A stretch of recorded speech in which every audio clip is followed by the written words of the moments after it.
IVF చికిత్సలో 25% భారీ discount. Andro max advanced male infertility centre. This is Dr. KJ Reddy, senior robotic joint replacement surgeon and sports specialist, Apollo Hospitals, Jubilee Hills, Hyderabad.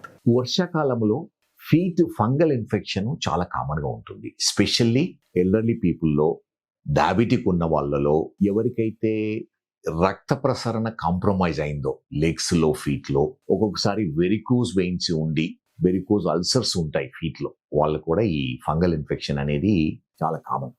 ఈ fungal infection generally toes మధ్యన వస్తూ ఉంటుంది, start అవుతుంది. తర్వాత ఇది spread కావడానికి వీలవుతుంది. Any expose skin, ఒకవేళ స్కిన్ డ్యామేజ్ అయితే ఈ ఫంగల్ ఇన్ఫెక్షన్ చాలా సివియర్గా రావడానికి కూడా పాసిబిలిటీ ఉంది. ఈ ఫంగల్ ఇన్ఫెక్షన్స్ ఎలా ప్రివెంట్ చేయాలంటే, మనము వాటర్లో నడిచినప్పుడు వెట్ ఫీట్ ఉంటుంది. ఆ వెట్ ఫీట్ను డ్రై చేసుకొని కొంచెం ఫ్యాన్కు ఎక్స్పోజ్ చేసి కంప్లీట్గా డ్రై చేసి యాంటీఫంగల్ పౌడర్స్ కానీ అన్ని మధ్యన కొంచెము స్ప్రే చేసుకుంటే కొంతవరకు ప్రివెంట్ అవుతుంది. అదేవిధంగా ఏరేషన్ అనేది చాలా ఇంపార్టెంట్. మనము సాక్స్ వేసుకున్నప్పుడు ఆ సాక్స్ కొంచెము ఎయిర్ సర్క్యులేట్ అయ్యే సాక్స్ వేసుకోవడం వల్ల ఏమవుతుందంటే ఫంగల్ ఇన్ఫెక్షన్ తక్కువ ఉంటుంది, స్కిన్ కూడా డ్రై ఉంటుంది. తర్వాత వర్షంలో కానీ నీళ్ళలో కానీ బేర్ ఫీట్తో నడవకూడదు.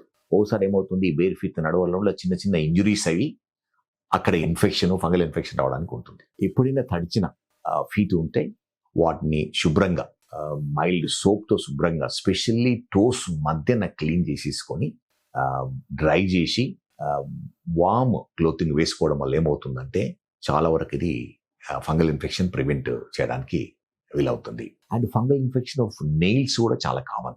నెయిల్ కేర్ అనేది చాలా ఇంపార్టెంట్. పొడవుగా నెయిల్, తర్వాత నెయిల్స్ డ్యామేజ్ నెయిల్స్ ఉండడం వల్ల ఏమవుతుందంటే ఈ ఫంగల్ ఇన్ఫెక్షన్స్ చాలా కామన్గా ఉంటాయి, స్పెషల్లీ వెట్ కండిషన్స్లో. ప్రాపర్ ఫుట్వేర్ అనేది కూడా చాలా ఇంపార్టెంట్. బయటికి వెళ్ళినప్పుడు నాన్ వెట్టింగ్ షూ వేసుకోవడం చాలా ఇంపార్టెంట్. మనం నడిచేటప్పుడు వాటర్ షూలోకి వెళ్ళి ఒకసారి ఏమవుతుంది, మీరు గమనించుంటారు, స్కిన్ డ్యామేజ్ సోక్ అవుతుంటుంది. స్కిన్ డ్యామేజ్ అయ్యి వైట్ కలర్గా అయి అది ఇన్ఫెక్షన్ రావడానికి రీజన్ ఉంటుంది. అందుకని వాటర్ ప్రూఫ్ షూ వేసుకోవడం, నడవడం మంచిది.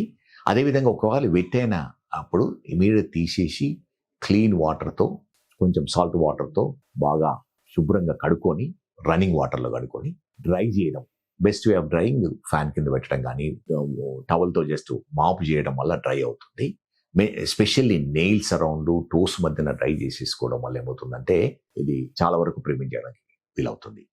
ఎవరికైతే ఫంగస్ ఇన్ఫెక్షన్ ఆల్రెడీ వచ్చిందో, ఎవరికైతే డయాబెటీస్ ఉందో, ఇది కామన్, అటువంటి వాళ్ళు డయాబెటీస్ కంట్రోల్ అనేది చాలా ఇంపార్టెంట్. అదేవిధంగా ఆ ఫంగల్ ఇన్ఫెక్షన్ వచ్చినప్పుడు ఫంగల్ కల్చర్, అక్కడ ఎక్కడైతే ఉందో అక్కడ నుంచి స్పెసిమెన్ స్వాబ్ను పంపించి ఫంగల్ కల్చర్ తీసేసుకొని ల్యాబ్కి పంపించడం వల్ల ఏ ఫంగస్ వల్ల ఇన్ఫెక్షన్ వస్తుందో దానికి అప్రాప్రియేట్ యాంటీ ఫంగల్ మెడికేషన్ వాడడం వల్ల ఇది కంప్లీట్గా క్యూర్ కావడానికి పాసిబిలిటీ ఉంది.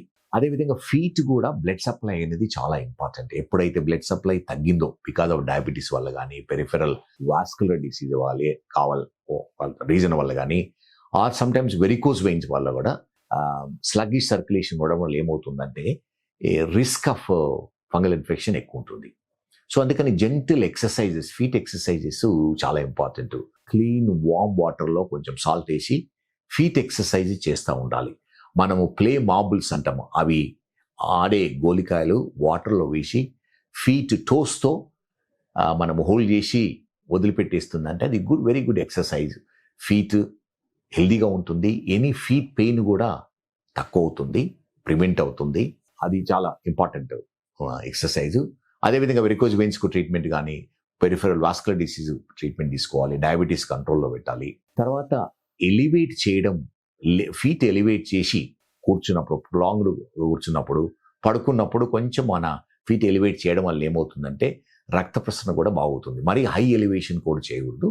సింపుల్, మేబీ మన ఫీట్ హిప్ జాయింట్ లెవెల్లో ఉండడం వల్ల ఏమవుతుందంటే వెళ్ళిన బ్లడ్ సర్క్యులేషన్ బాగుతుంది, రిటర్న్ కూడా బాగా అవుతుంది. ఎవరికైతే వెరికోజ్ వెయిన్స్ ఉన్నావో బిలోనీ స్టాకింగ్స్ అంటాము, thread stockings, graduated graduated stockings ఉంటాయి. అవి డే టైము వేసుకోవడం వల్ల ఏమవుతుందంటే బ్లడ్ ఫ్లో రిటర్న్ బాగుంటుంది. కానీ ఈ స్టాకింగ్స్ నైట్ టైము తీసి పడుకోవాల్సి ఉంటుంది. అందుకని ఈ ఫంగల్ ఇన్ఫెక్షన్ చాలా కామన్గా చూస్తూ ఉంటాము.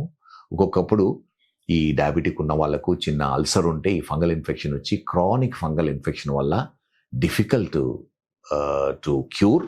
అండ్ ఈ ఒక్కొక్కసారి సెకండరీ ఇన్ఫెక్షన్ వచ్చి ఈ ఇన్ఫెక్షన్ బాడీలోకి స్ప్రెడ్గా కావడానికి వీలవుతుంది. అకేషనల్లీ సివియర్ సెప్టిసిమియా కాంప్లికేషన్ రావడానికి ఉంటుంది. అందుకని ఇనీషియల్ స్టేజెస్లో ప్రివెంటివ్ మెజర్స్ తీసేసుకొని బిగినింగ్లోనే దాన్ని ట్రీట్ చేయడం వల్ల ఏమవుతుందంటే మేజర్ కాంప్లికేషన్స్ ప్రివెంట్ చేయడానికి వీలవుతుంది.